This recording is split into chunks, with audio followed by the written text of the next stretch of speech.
Ok, donc l'idée de cette vidéo commence le 18 octobre 2020 quand la youtubeuse fitness JujuFitCat sort un clip intitulé Clash Thibaut InShape. Thibaut InShape étant bien sûr lui-même un youtubeur bien connu et le gars avec qui elle est en couple depuis 3 ans.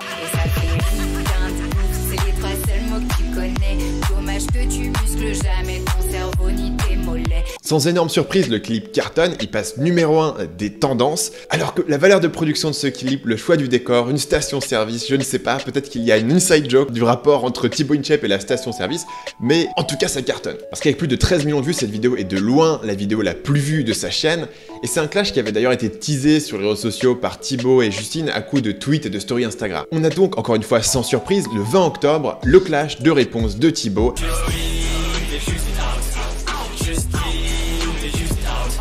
Qui cartonne encore une fois avec 9 millions de vues en 6 jours, et cette fois-ci, vous apprécierez l'effort supplémentaire fait sur le décor, qui est quand même assez cool. Et seulement 3 jours plus tard, le 23 octobre, ils nous sortent le clip de la réconciliation, suivi le 25 octobre par une vidéo de débriefing qu'ils vont faire en couple. Donc ces vidéos ont fait des bonnes performances pour la chaîne de Thibaut, mais surtout des gros cartons sur la chaîne de JujuFitCat, et ça montre que les clashs, ça marche, et pas que grâce au biais de négativité. Mais vous savez quoi, je pense qu'ils auraient pu aller encore beaucoup plus loin, et dans cette vidéo, je vais vous expliquer comment, en prenant l'exemple des meilleurs clasheurs au monde.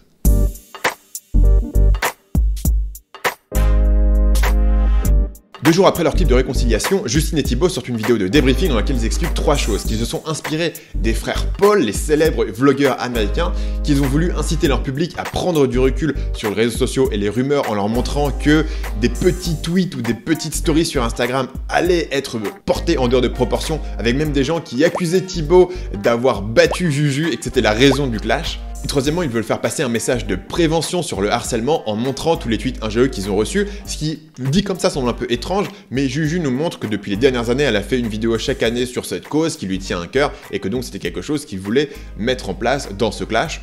Et pourquoi pas? Le but de cette vidéo, c'est clairement pas d'analyser la pertinence de la démarche pour ce qui est de la prévention contre le harcèlement. Par contre, c'est clair que ça a été une bonne opération marketing. Le clip de clash de Juju a fait 16 millions de vues, alors que la moyenne de sa chaîne est plutôt de 1,7 million. Et apparemment, ils ont eu le même boost sur leurs autres réseaux. Pour vous donner une idée, Juju et moi, on est environ à 200 000 vues par story Instagram. Quand on publie régulièrement tout au long de l'année nos stories sport, recettes, etc., on fait environ du 200 000 vues. Mais avec ce petit clash, nous sommes passés, attention, hop, 1 million de vues par story. 1 million de vues par story. Bien sûr, dès qu'on parle de vidéos YouTube, c'est très intéressant de le faire sous forme de chanson, parce qu'une chanson, ça va s'écouter plusieurs fois, alors qu'on est rarement tenté de regarder plusieurs fois le même vlog. Et bien sûr, si vous avez assez bossé la musique et que vous avez une petite accroche qui reste dans la tête et que les gens peuvent chantonner, ça a un aspect viral et c'est un aspect un petit peu addictif. Mais l'aspect qui m'intéresse plus dans leur débrief, c'est leur fameuse inspiration. Jake et Logan Paul, les deux frères vlogueurs américains. Et en effet, Thibaut et Juju vont suivre un schéma qui a été établi avec un grand succès par Jake et Logan Paul, qui est le suivant.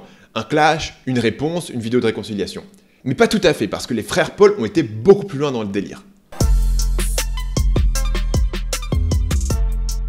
J'avais déjà parlé des frères Paul dans une autre vidéo sur la chaîne principale, et notamment des bad buzz de Jake Paul qui l'avaient grandement propulsé dans sa popularité. Mais ils ont beaucoup utilisé la rivalité entre frères pour booster leur chaîne YouTube. Par exemple, en 2017, Jake Paul sort un clip où il clash son frère, vidéo qui est encore aujourd'hui la plus vue de sa chaîne avec 275 millions de vues. 3 jours plus tard, même schéma, on a Logan qui sort sa réponse qui va faire 80 millions de vues, et vous allez bientôt comprendre d'où vient la différence de vues. On a 2 semaines plus tard une vidéo de réconciliation où Logan et Jake apparaissent ensemble sur une vidéo qui va devenir la deuxième la plus vue derrière celle du clash sur la scène de Jake Paul avec 171 millions de vues. Et jusqu'ici, ça ressemble point par point au mode opératoire qu'ont choisi Thibaut InShape et JujuFitCat. Mais là où on voit que les deux frères sont un cran au-dessus dans la gestion du drama, c'est que l'histoire ne va pas s'arrêter là. Parce que le 7 juillet, Jake va à nouveau provoquer son frère en détournant une photo de Logan pour une campagne de pub pour son propre merchandising, alors que Logan a bien sûr sa propre marque de vêtements. I have one more thing to show you as well. Shut the f up! You are. No, I don't love that merch and my face is on it like I love it, but I don't. No!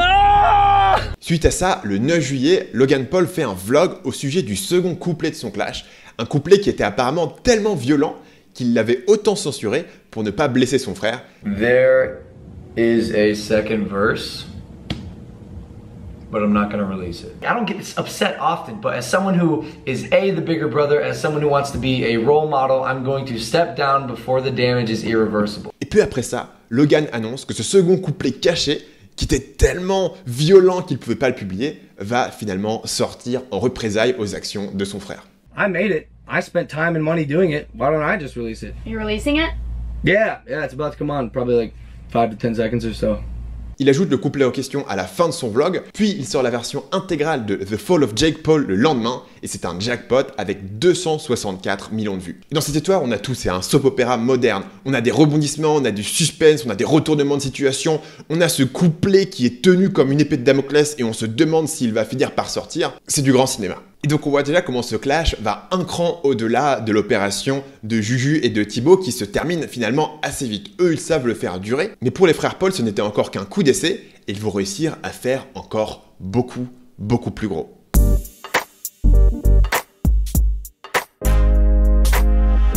Le 6 février 2018, le youtubeur anglais KSI gagne un match de boxe contre un autre youtubeur, Joe Weller. Après sa victoire, alors qu'un journaliste recueille ses premières impressions, KSI va défier les frères Paul. Oh wait, see, man's got this belt right now. If any YouTuber wants it, you can come get it. Jake Paul, Logan Paul, any of the Pauls, I don't care. Logan Paul va relever le défi et les deux youtubeurs vont prévoir de s'affronter sur un ring. Plusieurs matchs auront lieu dans la même soirée, dont un match entre Jake Paul, le frère de Logan bien sûr, et le frère de KSI, Deji. On a donc un combat entre les deux frères aînés et un combat entre les deux frères cadets. C'est une rivalité familiale digne de Game of Thrones ou un film de super-héros. Et cette rivalité, ils vont la presser comme un citron. Ça va être mis en scène dans des conférences de presse, d'avant-match, dans des vidéos YouTube. Il y a tout un business qui va se monter entièrement juste autour du clash. Par exemple, ils vont monter une chaîne YouTube spécialement pour l'occasion qui propose des trailers de la soirée où plusieurs youtubeurs s'affrontent, des interviews face à face entre Logan et KSI et entre Jake et Deji, et c'est une chaîne qui, à elle toute seule, va cumuler 115 millions de vues en moins de 20 vidéos. C'est bien sûr aussi cette chaîne qui va diffuser le match en direct et en streaming pay-per-view. À la clé de tout ça, c'est le plus gros match de boxe amateur de tous les temps. Tout support confondu, la retransmission live du combat rapporte 13 millions de dollars, auxquels s'ajoutent 3,5 millions de dollars pour la billetterie physique. Ce clash, c'est un gros business. Et tout ça, bien sûr, c'est qu'une cerise sur le gâteau, parce que les vraies manières de monétiser tout ça, ça va être la musique, les clips. Au moment du clash, KSI a déjà démarré une carrière de musicien. Il va faire une diss track avec un clip sur Logan Paul qui a une valeur de production absolument incroyable et d'ailleurs qui a un storytelling assez choquant parce qu'elle présente KSI comme une espèce de psychopathe qui va décimer à la hache la famille de Jake Paul. On aura, comme toujours, c'est une loi de l'univers, il ne peut pas y avoir une diss track sans avoir une diss track en réponse, une diss track de Logan lui-même qui est elle-même avec une valeur de production qui est un peu moins forte mais qui est bien foutue en utilisant des samples de KSI pour se moquer de lui. Et bien sûr, à tout ça s'ajoute le fonds de commerce de ce type d'influenceurs, c'est-à-dire les produits dérivés. Et dans ce cas-là, le fait d'avoir une rivalité, le fait d'avoir une équipe, le fait de se fédérer, permet évidemment de renforcer les ventes de t-shirts, de sweats, et on a même des posters, Jake et Logan Paul, comme on pouvait le voir sur les meilleurs boy bands des années 90. Le fin mot de l'histoire, vous commencez à connaître, tout se finit par une réconciliation qui se fait à la fin de leur second match, où le commentateur va demander à KSI si, la boxe étant un sport de gentleman, KSI a du respect finalement pour Logan après l'avoir clashé et avoir menacé de massacrer sa famille. Et après quelques hésitations, KSI va affirmer que évidemment que Logan c'est un bon gars et qu'il a bien du courage d'être monté sur le ring. No, we gotta have some respect. Like, it takes a big man to get in the ring, and you're a big man. Thank you for a good fight, bro. Thank you, brother. Thank you for a good fight. Thank you. Ça commence par des insultes en conférence de presse et ça finit par des félicitations après le match. C'est le schéma d'un autre match de boxe qui s'est déroulé quelques mois avant le clash KSI et Logan Paul. C'est le combat entre Mayweather et McGregor.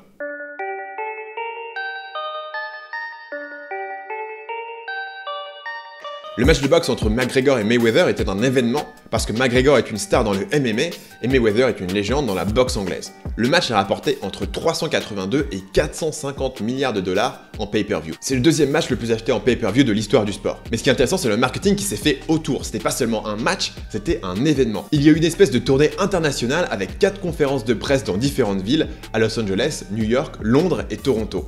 Donc ce type de conférences de presse sont habituelles dans certains sports comme le football, mais elles prennent dans un sport de combat une autre dimension parce que la tension entre les adversaires va être à son comble, ils vont s'invectiver publiquement et parfois ils vont même en venir aux mains. Dans une conférence de presse avant un combat, vous avez envie de voir s'il va y avoir des débordements. Pourtant, le fin mot de l'histoire est toujours le même, à la fin du match, McGregor et Mayweather se félicitent mutuellement.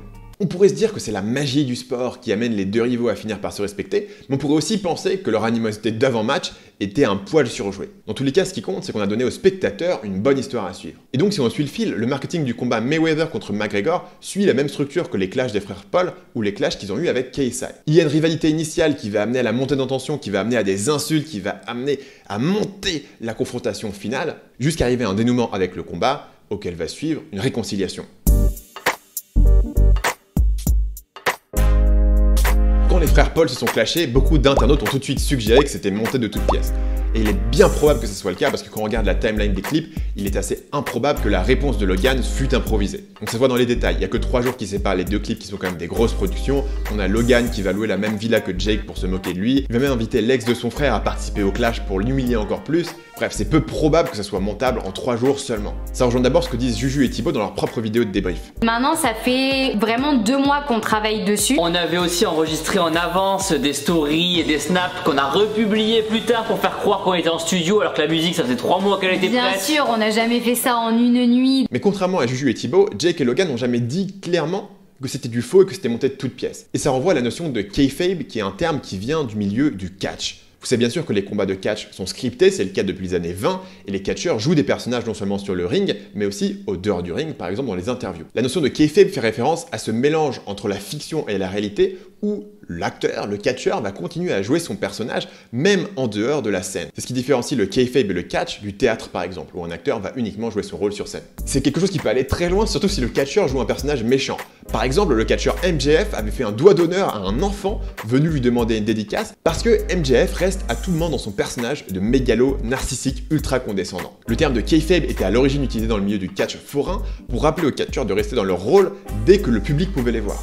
Donc ce terme couvre tout ce qui est fictif dans le catch, les personnages, mais aussi les intrigues. Et donc le kayfabe est là pour entretenir la suspension d'incrédulité du public. Mais les résultats peuvent être assez particuliers, puisque la frontière entre le kayfabe et la réalité devient poreuse. Un exemple, c'est que la catcheuse Lita était en couple dans la vraie vie avec le catcheur Matt Hardy, elle l'avait trompé dans la vraie vie avec un autre catcheur Edge, ce qui va amener Matt Hardy à attaquer Edge pour de vrai dans les coulisses d'une soirée catch. Suite à cette agression sur un collègue dans la vie civile, Matt Hardy va être viré de son job à la ligue de catch, mais il va ensuite être réembauché, et les scénaristes vont lui écrire un arc narratif qui s'appuie sur cette réalité. Et donc non seulement le kayfabe va affecter les actions des catcheurs dans la vraie vie va affecter le kayfabe qui va incorporer des éléments extérieurs. Et donc le clash des frères Paul, comme le kayfabe, va flouter cette frontière entre la réalité et la fiction. Parce qu'on imagine bien qu'il y a probablement une rivalité, il y a probablement des tensions entre 2 frères qui sont tous les deux des grosses personnalités, qui sont tous les deux des égos et qui sont en train de se tirer la bourre pour savoir qui va être le plus populaire. Ça fait que leur public ne peut jamais vraiment dire ce qui est vrai et ce qui est faux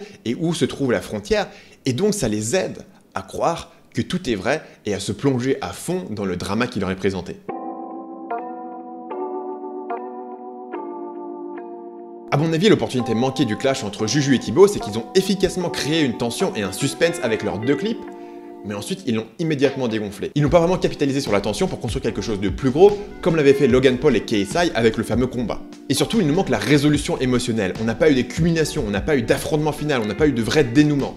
Par exemple, ils auraient pu augmenter la tension d'un cran en faisant un clip ensemble où ils se clashent en face à face, ou ils auraient pu créer un extended universe où d'autres youtubeurs se retrouvent pris dans le clash. À la place, on a un clip de réconciliation qui arrive peut-être un peu trop rapidement pour vraiment pouvoir laisser les spectateurs mariner dans leur jus et dans leur suspense, et c'est le clip qui des 3 a fait le moins de vues, ce qui n'est pas surprenant. Pour prendre une analogie, c'est comme si on avait un film où dans la première scène, vous apprenez que le grand méchant a tué les parents du héros. Dans la deuxième scène, le héros s'entraîne comme un fou avec son mentor pour pouvoir battre le méchant. Et dans la troisième scène, on saute directement à la fin, le héros a gagné et tout est bien qui finit bien. Il nous manquerait ici la scène la plus importante, qui est le combat final. Et c'est ça l'opportunité manquée du clash entre Juju et Thibaut, c'est qu'on n'a pas ce combat final. Mais paradoxalement, Juju et Thibaut ne sont sans doute pas assez sociopathes pour continuer ce genre de jeu très loin. Et dans la vidéo du débrief, on voit clairement que Juju a mal vécu la tension de, entre guillemets, mentir à son audience pendant aussi longtemps. Pour moi, ça a été hyper difficile, je pense que Thibaut peut vous le dire, j'ai extrêmement mal dormi. C'est qu'elle était stressée. Donc c'est un clash qui avait vocation à avoir une durée de vie limitée, et Juju et Thibaut n'étaient pas préparés à entretenir une fiction pendant des mois ou des années, comme le font les catcheurs ou certains vlogueurs. Et en un sens, c'est tout à leur honneur. C'est clairement pas ce qu'ils ont envie de faire avec leur vie et avec leur contenu, et ça se comprend. Est-ce qu'ils auraient pu faire un plus gros coup marketing? Oui. Est-ce que le storytelling aurait gagné à avoir une confrontation finale? Oui. Mais même sans ça, le clash a été un gros succès d'audience et ils ont l'air de s'être amusés à le faire. Merci d'avoir regardé cette vidéo jusqu'au bout. Vous n'êtes sans doute pas abonné à ma deuxième chaîne, donc cliquez en dessous pour vous abonner. Laissez-moi un petit like, laissez-moi un commentaire pour me dire ce que vous avez pensé de ce nouveau format. Je vous dis à la prochaine.